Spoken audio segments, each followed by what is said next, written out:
सीते जी। पूज्य मुनि श्री के चरणों में दरबार नमस्ते करता हुआ मेरी एक जिज्ञासा है कि पूज्य मुनि श्री, अभी हमने एक विधान हो रहा था कहीं पर, तो उसमें एक मंत्र लिखा हुआ था, त्रिलोक संबंधी अरहंत सिद्धाचार्य उपाध्याय सर्व साधु जिन धर्म जिनागम जिन चैत्य चैत्यालभ्यो नमः।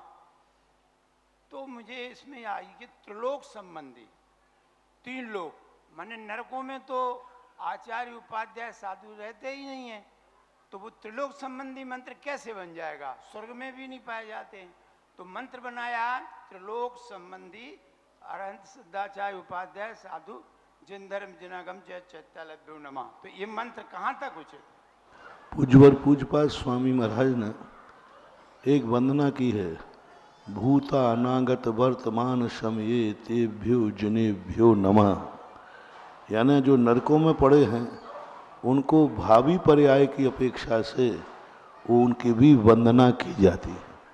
भले वो नरकों में पड़े हैं लेकिन वो आने वाले भगवान के रूप में, साधु के रूप में, उपाध्याय के रूप में विराजमान हो सकते हैं। और कोई विराजमान हो ना हो, लेकिन निगोद से भी निकले हुए जीव कम से कम साधु अरहंत और सिद्ध पद तो धारण कर सकते हैं।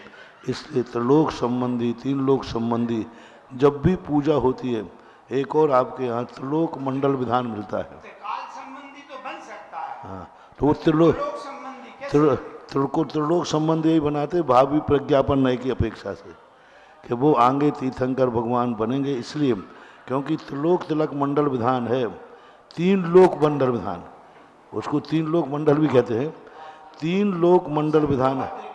हाँ हाँ हाँ, तो तीन लोक जो मंडल विधान है, अब उसमें तो तीन लोक में तो भगवान है ही नहीं।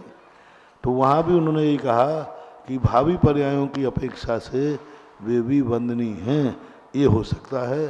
बाकी मंत्र के रूप में भी यही प्रज्ञापन नए की अपेक्षा से मंत्र को स्थापित कर लिया जाता है।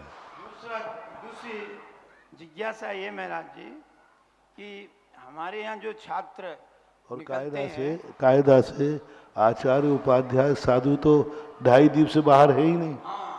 ये मध्यलोक में ही नहीं बनेंगे, ऊर्ध्वलोक में भी नहीं बनेंगे, अकेले अरहंत बनते हैं। पर वही कहा जाता है तीन काल संबंधी, त्रिलोक संबंधी, भूता नागता की अपेक्षा से। त्रिकाल संबंधी तो फिर भी ठीक बैठता है। त्रिकाल हाँ, नई गम नई की अपेक्षा है।